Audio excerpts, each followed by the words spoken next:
Change کر کے سو جائے۔ میں اس سمجھوتے کے رشتے کو نہیں چلا سکتا، آپ کو بیوی کا درجہ نہیں دے پاؤں گا، سرد لہجے میں کہتا وہ چینج کر کے بیڈ پر سو گیا، جبکہ پوری رات وہ ٹھنڈے فرش پر بیٹھی ہاتھوں میں چہرہ چھپائے روتی رہی۔ پہلے کم زندگی نے اس کے امتحان لیے تھے۔ وہ یتیم اپنی چچی کے گھر رہتی تھی۔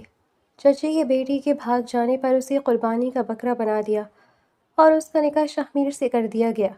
اگلے دن اسے یونیورسٹی جانا تھا۔ اسے راستے میں پیدل آتا دیکھ کر شاہمیر کے ماتھے پر بل پڑ گئے۔ گھر میں اتنی گاڑیاں تھیں، آپ کو پیدل آنے کی کیا ضرورت تھی؟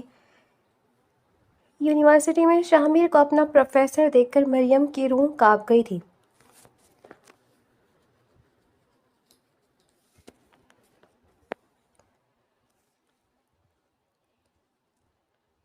شادی والا گھر تھا، لیکن فضا میں خوشی کا دور دور تک نام و نشان نہ تھا۔ صحن میں لگی رنگ برنگی لائٹیں اور شامیانے جو چند گھنٹے پہلے تک رونق کا باعث لگ رہے تھے، اب مریم کو اپنی بے بسی کا تماشا اڑاتے محسوس ہو رہے تھے۔ ہر طرف ایک عجیب سی سرگوشی، خوف اور سنسنی خیز خاموشی کا راج تھا، جسے باہر ہال سے آنے والی اونچی اور غسیلی آوازیں رہ رہ کر توڑ رہی تھیں۔ کمرے کے ایک کونے میں لگے بڑے سے آئینے کے سامنے مریم اپنے سجے سنورے روپ کو دیکھ رہی تھی۔ مہندی سے رچے ہاتھ، بھاری سرخ روسی جوڑا، ماتھے پر دمکتا بندیا اور گلے میں چمکتا ہوا ہار، یہ سب اس کے لیے کسی سزا کی توقع مانند تھے۔ اس کی آنکھوں سے بہنے والے آنسو گالوں پر لگی قیمتی فاؤنڈیشن کو بہا لے جا رہے تھے۔ اس نے بے بسی سے آئینے میں اپنے چہرے کو دیکھا۔ آخر میں ہی کیوں؟ ہمیشہ میری ہی خوشیوں کا گلا کیوں گھونٹا جاتا ہے؟ وہ ابھی اپنی قسمت پر رو ہی رہی تھی کہ کمرے کا دروازہ زور سے کھلا۔ اس کی چچی غصے اور خوف کے مارے ہانپتی ہوئی اندر داخل ہوئیں۔ چچی کا چہرہ غصے سے لال ہو رہا تھا اور پیشانی پر پسینے کے قطرے چمک رہے تھے۔ انہوں نے آگے بڑھ کر مریم کا بازو اتنی سختی سے دبوچا کہ اس کی چوڑیاں کلائی میں چبھ گئیں۔ چچی نے مریم کے چہرے کے قریب اپنا چہرہ لا کر انتہائی غلیظ اور سخت لہجے میں دھمکی دی، اپنا یہ منحوس منہ بند رکھنا۔ اگر وہاں ایک لفظ بھی بولی تو یاد رکھنا میں نے بڑی مشکل سے یہ سب سنبھالا ہے۔ اپنی زبان کو تالا لگا کر رکھنا۔ اگر تمہاری طرف سے کوئی تماشا ہوا تو مجھ سے برا کوئی نہیں ہوگا۔ کمرے سے باہر لاؤنج اور ہال کا منظر تو کسی ماتم کدے جیسا تھا۔ دولہے والے شدید غصے میں لال پیلے ہو رہے تھے۔ مہمان ادھر ادھر کھڑے کانا پھوسی کر رہے تھے اور شاہمیر کے والد اور باقی بزرگ غصے سے کھڑے تھے۔ یہ کیا تماشا ہے؟ لڑکی کیسے بھاگ گئی؟